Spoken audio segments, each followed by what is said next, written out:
इस वक्त की बड़ी खबर लगातार आप तक हम पहुंचा रहे हैं। 3 तलाक मामले पर सुनवाई सुप्रीम कोर्ट में शुरू हो गई है।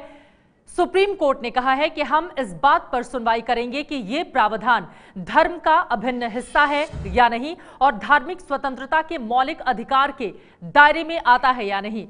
निपुण सहगल हमारे संवाददाता जुड़ चुके हैं ज्यादा जानकारी लेकर। निपुण, यानी कि एक लाइन तय की जा चुकी है और अब इसी लाइन पर बहस होगी।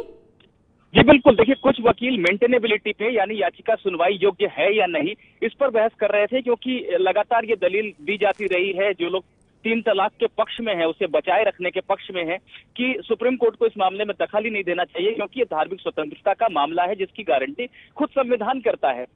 इसी तरह की दलील दी जा रही थी। इस पर चीफ जस्टिस ने वकील को रोकते हुए कहा कि मेंटेनेबिलिटी पे आप अभी दलील मत दीजिए, ये अंतहीन बहस है।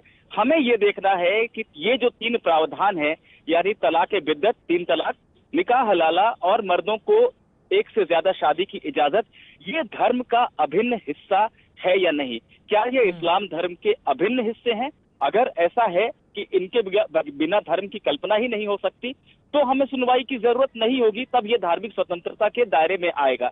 अगर ऐसा नहीं है तो सुनवाई जरूरी है। यानी सुप्रीम कोर्ट ने एक दायरा जरूर बनाया है कि हमें यह देखना है कि ये प्रावधान जो हैं क्या वाकई इस्लाम का अभिन्न हिस्सा है और बिल्कुल शुरुआत से हैं, या इनमें बाद में कुछ बदलाव हुआ है और परंपराओं के हिसाब से कई चीजें इसमें जोड़ दी गई हैं।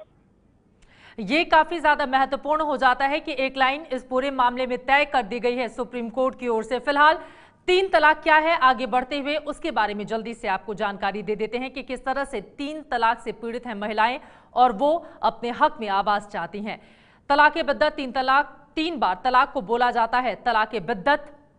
मुस्लिम पर्सनल लॉ बोर्ड 3 तलाक के पक्ष में है। कई मुस्लिम जानकार इसके खिलाफ बताए जाते हैं, यानी कि वो 3 तलाक के खिलाफ हैं, जबकि मुस्लिम पर्सनल लॉ बोर्ड इसके पक्ष में है। फिलहाल मुस्लिम पर्सनल लॉ बोर्ड की ओर से भी अपना पक्ष रखा जाएगा, महिलाओं का भी पक्ष रखा जाएगा सुप्रीम कोर्ट के भीतर और सरकार भी रखेगी अपना पक्ष। ये है एबीपी न्यूज़, आपको रखे आगे।